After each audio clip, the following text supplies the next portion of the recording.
खबर शामिल करते हैं। महर मोहम्मद शबीर अराइन की रिपोर्ट के मुताबिक कराची अंजुमन अराइयां सिंध पाकिस्तान जिला के मारी की जानिब से हस्ब मामूल रमजान मुबारक में मुस्तहकीन के लिए इबादत सिर्फ नमाज, ज़कात, रोज़ा और हज का नाम नहीं बल्कि हर मामले में अतात इलाही का नाम है।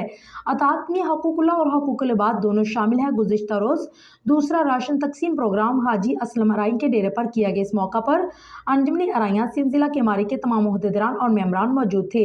अंजुमन अराइयां जिला के गमारी के जनाब इफ्तिखार अहमद अराइन, सदर Mohammad Sabir Arain, secretary general Rizwan Shahid Arain, finance secretary हाजी Aslam Arain, deputy secretary Shabbir Ahmed Arain, joint secretary Chaudhry Parvez Arain, अतलात सेक्रेटरी महर मोहम्मद शबीर अराइन, बलाल शाहद अराइन, महर जमीयत अब्बास अराइन, शहबाज अराइन इस मौका पर पेश थे। इस मौका पर अंजुमन अराइयां सिंध के सेक्रेटरी जनरल रिजवान शाहद अराइन ने शुरा से खिताब करते हुए फरमाया है कि अल्लाह रब्बुल इज़्ज़त का जितना भी शुक्र अदा करे कम है कि वो हमसे खिदमत खल्क का ये अजीम काम ले रहा है। उन्होंने इस मुकद्दस काम में ताउन करने वाले तमाम अहबाब का भी शुक्रिया अदा किया।